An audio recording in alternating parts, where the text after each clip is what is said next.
চলেন মুড়ি খাই। পুদিনা পাতা কাটলাম, পেঁয়াজ কাটলাম, সাথে লেবু কুচি। এই তিনটা জিনিস দিয়ে কি মুড়ি হবে? এতগুলো জিনিস আমি কিন্তু বটিতে কেটেছি বসে বসে এই গরমে। মাশাল্লাহ, নিজের ধৈর্যের অনেক তারিফ করতে হয়। যাই হোক, এখন মরিচ কাটতে হবে। সবকিছু বটিতে কাটতে পারলো, কাঁচা মরিচটা কেন জানি আমি বটিতে কাটতেই পারি না। এটা কোনো, মানে এটার কোনো ভ্যালিড লজিক আমার কাছে নেই। কিছু একটা হবে, কেন আমি কাটতে পারিনি।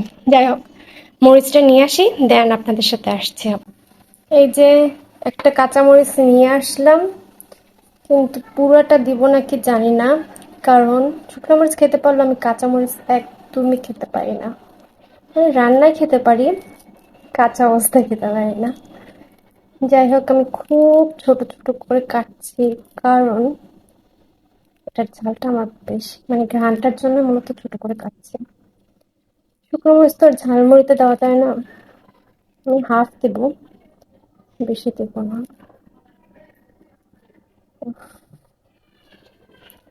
মানে গরমে আমার কেন এগুলো খেতে হবে? পাগল আসলে। আগে চা খাইলাম, তারপর আবার এখন আমার চা খেয়েছি, বাঙ্গির জুস খেয়েছি, এখন হঠাৎ করে ঝালমুড়ি খেতে ইচ্ছে করছে। এখানে ঝালমুড়ি বানাতে করতে কি বলে এটা, চানাচুর লাগবে। তো আমি চানাচুর নিয়ে আসলাম, বিক্রি পার বিক্রির চানাচুর। এই চানাচুরটা আমার কাছে আগে অনেক বেশি মজা লাগতো, কিন্তু এখন না সে আগের টেস্টটা নাই।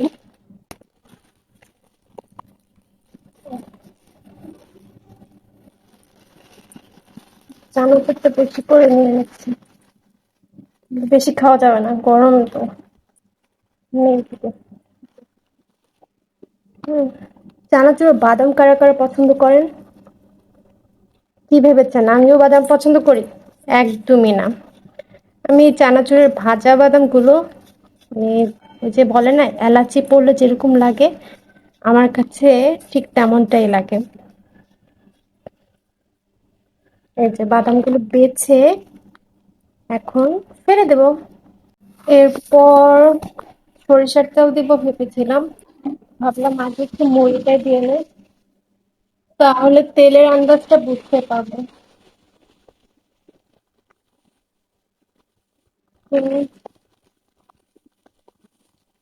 মুড়ি দিয়ে দিচ্ছি। দেবো, মুড়ি মাখার সময় না আমি বুঝি না কতটুকু দেবো। ওকে, এটা ঠিক আছে মনে হচ্ছে। ওকে, তারপর আমি দিয়ে দিচ্ছি একেবারে খাঁটি সরিষার তেল।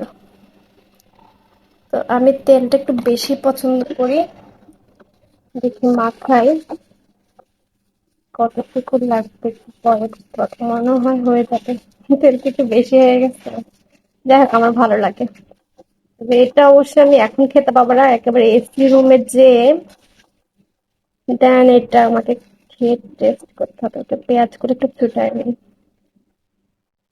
অনেকের কাঁচা পেঁয়াজ খেতে অপছন্দ থাকলে তাহলে তারা পেঁয়াজটাকে হালকা ভেজে নিতে পারেন, ওটার টেস্টটা কিন্তু অনেক মজা হয়। কিন্তু এই মুহূর্তে আমার রান্নাঘরে যে পেঁয়াজ ভাজার কোনো এনার্জি নেই। এইখানে যে ভেজে বানিয়ে এরকম ভিডিও বানাচ্ছে এটাই অনেক। ওকে, কিন্তু সেই এসেছে, কারণ তেলটা একেবারে খাঁটি, আব্বু ভাঙিয়ে এনেছে। যাই হোক, এই হলো এই গরমে আমার পাগল ঝালমুড়ি পাগলের জন্য। তো এখন এটা খাওয়া যাক, একটু খেয়েই দেখি কেমন হয়েছে। হুম, মজা হয়েছে। একটু লেবুর রস দিলে ভালো হয় না? লেবুর রস। ওকে, আমি অল্প একটু লেবুর রস দিচ্ছি, একেবারে সামান্য কয়েকটা ফোঁটা, জাস্ট, পুরোটা দেবো না। Okay, হুম, সেই হয়েছে। লেবুর খোসাগুলোতে দাঁতের নিচে পড়ছে না, অস্থির। জানি এটা সিম্পল, এই দেখেন আরেকটা এলাচি, মানে এই বাদাম, বিরক্তিকর।